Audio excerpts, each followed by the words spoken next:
안녕하세요. 미속의 최준영 목사입니다. 2024년 4월 7일 오늘 날개 주시는 생명수 샘물 한 모금 시작하도록 하겠습니다. 사도행전 4장 32절부터 보시면요. 초대교회에서 믿는 무리가 한 마음과 한 뜻이 되었다고 하는 것입니다. 성령님 안에 있을 때 우리가 늘 기쁨이 넘치니까 관대해지고 여유로워지고 사랑이 충만하게 되겠죠. 그래서 한 마음과 한 뜻이 되어서 물건을 서로 통용하고 조금 더 자기 것이라고 재물을 챙기는 이가 없었다는 것입니다. 사도들이 큰 권능으로 예수님의 부활을 증언하니까 큰 은혜를 다 받아서 가난한 사람도 없고 재산 있는 사람 팔아서 그것을 가져와서 사도들의 발 앞에 두니까 사도들이 각 사람의 필요를 따라 나누어 주었다는 것입니다. 이게 초대교회의 모습이고요. 또 우리가 또 바라봐야 할 우리 교회의 모습이 되어야 될 줄로 믿습니다.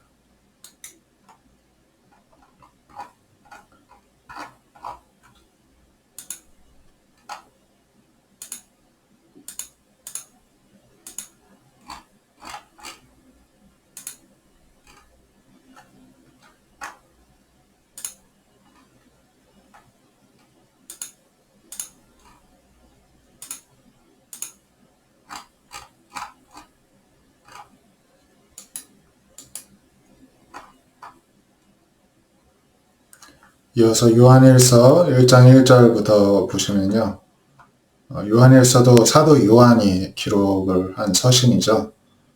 그래서 생명의 말씀에 관해 우리가 듣고 눈으로 보고 자세히 우리 손으로 만졌다는 것입니다. 말씀을 이렇게 했다는데 도대체 무슨 말일까요?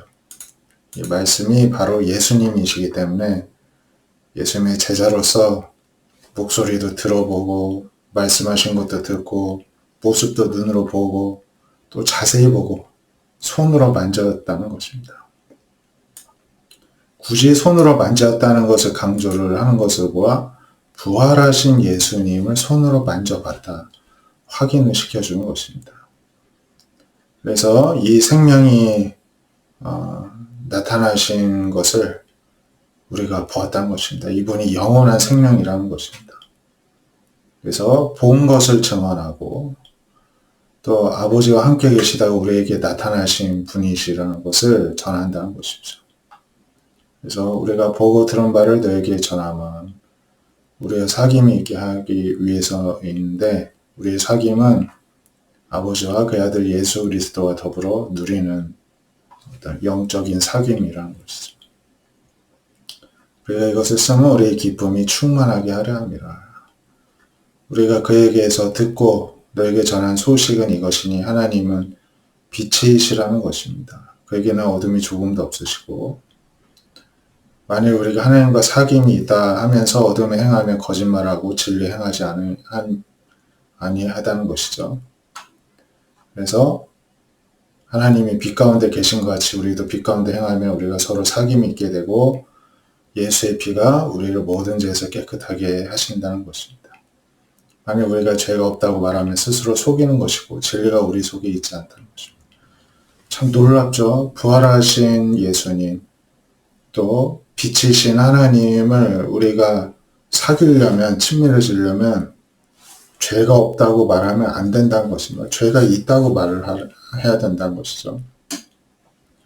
우리가 우리 죄를 자백하면 그는 미쁘시고 의로워서 우리 죄를 사하시고 역설적으로 우리를 깨끗하게 해주신다는 것입니다.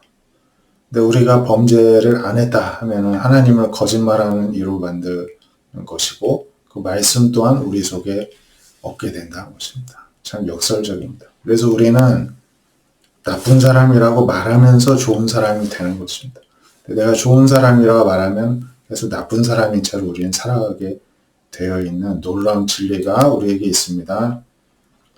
또 2장으로 가면은 내가 이것을 너에게 쓰면 너희로 죄를 범하지 않게 하려 함이라.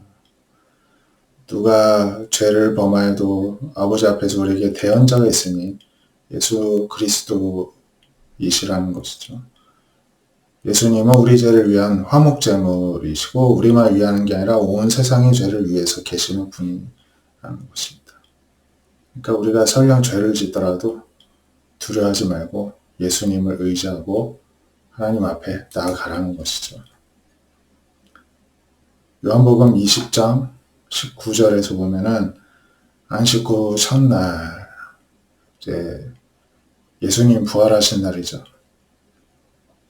제자들이 유대인을 두려워해서 문을 다 닫고 들어앉아 있었는데 예수님이 갑자기 오셔서 가운데 서서 너에게 평강이 있을지어다. 샬롬 인사를 하시는 것입니다. 손과 옆구리를 막 보여주시니까 제자들이 예수님인 줄 알아보고 막 기뻐하였습니다. 그러면서 너에게 평강이 있을지어다. 아버지께서 나를 보내신 같이 나도 너희를 보낸다 하시면서 그들을 향해서 숨을 내쉬면서 성령을 받으라 하셨습니다. 그래서 너희가 누구의 죄든지 사하면 사하여지고 누구의 죄든지 그대로 두면 그대로 있으리라 이렇게 말씀합니다. 12제자 중 하나로서 디도모라 불리는 도마는 예수님께서 오셨을 때 함께 있지 아니하였습니다. 그래서 다른 제자들 우리가 주를 보았노라 하니 도마가 내가 그의 손에 못자국을 보고 손가락을 그 못자국에 넣어보고 옆구리에 손을 넣어보지 않으면 믿지 않겠다 했습니다.